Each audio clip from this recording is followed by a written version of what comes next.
I'm not saying polygyny is for everybody. That's not what this channel is about. This is not what this video is about. It's not about me stating that, hey, everybody, practice polygyny because it's the great thing to do and it's the bee's knees and there's no problems in polygyny. There's problems in anything. There's challenges in anything. Warning, viewer discretion is advised. The content, views, and educational material you are about to experience could challenge your belief, trigger strong emotions, and frankly, piss you off. This isn't for everyone. If you're not ready to confront new ideas, or if your feelings bruise easily, this might be the time to click away. Expect to be challenged, to think, and you might even want to scream at the screen. Proceed with caution, and remember, you chose to be here. Let's get it. Assalamu alaikum, peace. It's your coach, Coach Nyla, one of the co-founders of Outstanding Personal Relationships and co-author of the book, Let's Talk Polygamy Uncensored. And in this video, we're going to discuss a little bit more about polygamy, of course, because, you know, that's usually what we talk about because it does not get its fair airplay. However, I hear a lot about how it doesn't benefit the women, it benefits the man. And how women gets things that's divided and taken away from them and all that other good stuff or not so good stuff, so to speak. So let's get into it.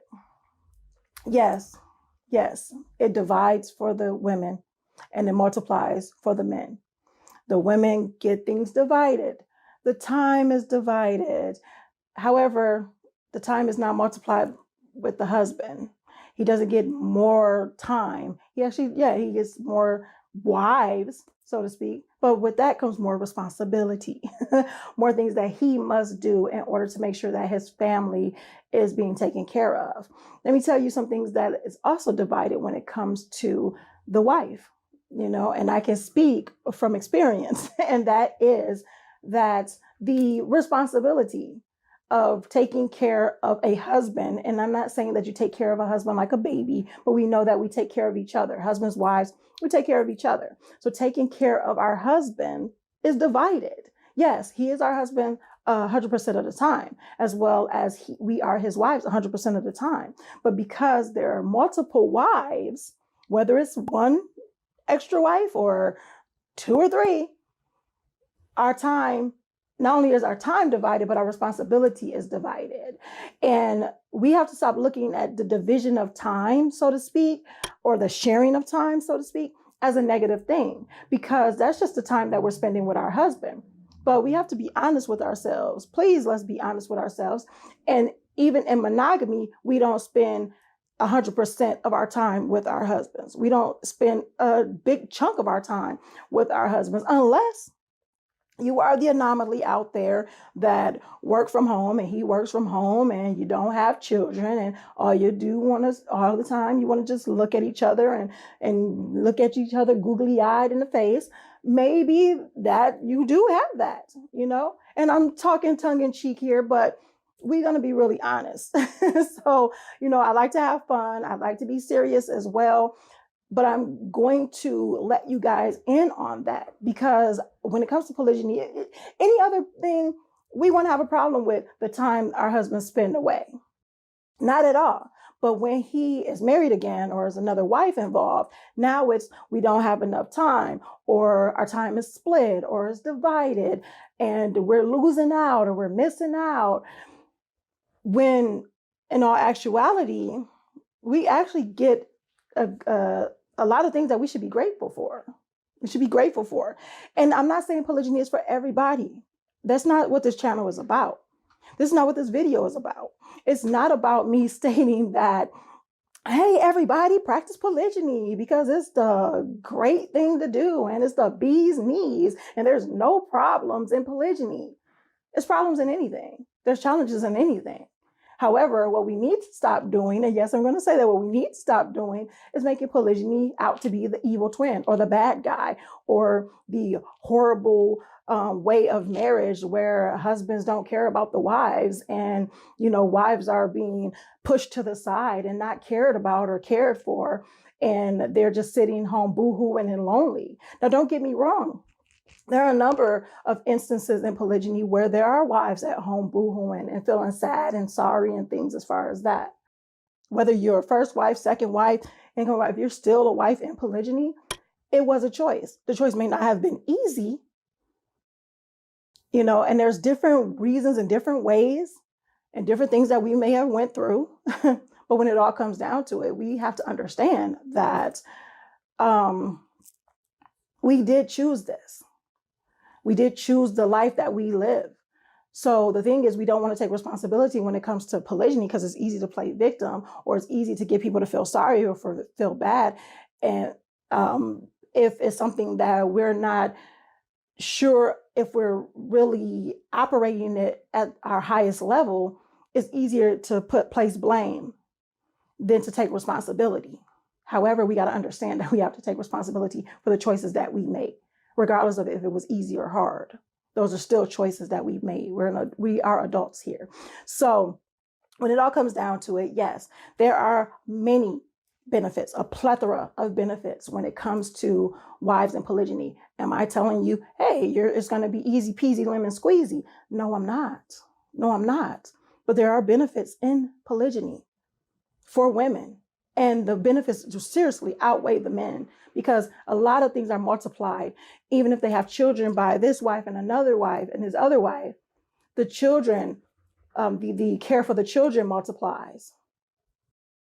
But with the women, it's pretty much split.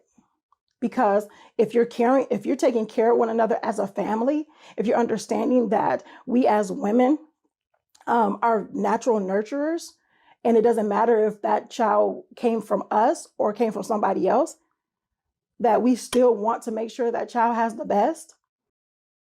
And because we're a family and we believe that our family should win, it doesn't matter who's taking care of that child when and where and how or whatever the case may be, as long as we understand that we are all in it to win it.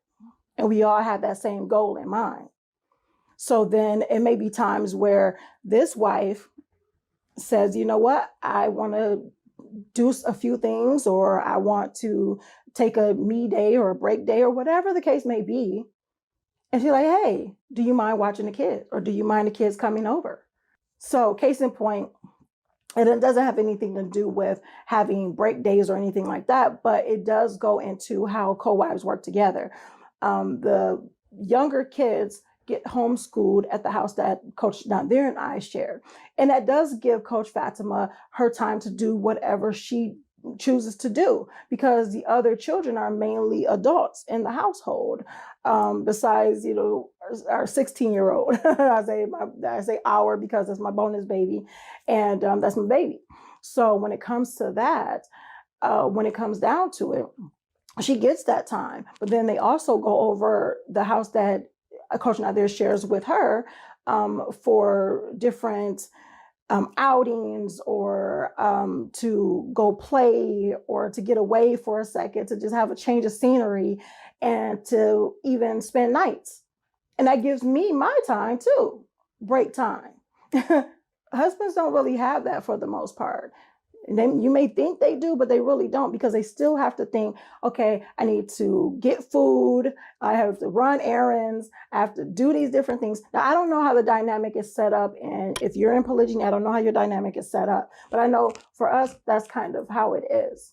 We all help out and we run errands for each other and do these things like that. But when it all comes down to it, Coach Nazir does the bulk of the heavy lifting, and he does.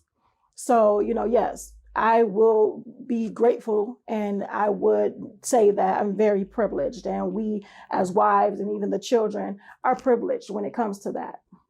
So yes, there are different dynamics and things like that, but when it all comes down to it, and we want to say polygyny done right, it does come to being understanding with what the roles look like and what that looks like in your family dynamic, so your family can win. So what I'm saying is, let's stop pointing fingers. Let's stop placing blame. Let's stop talking about polygyny like it's some crazy out of the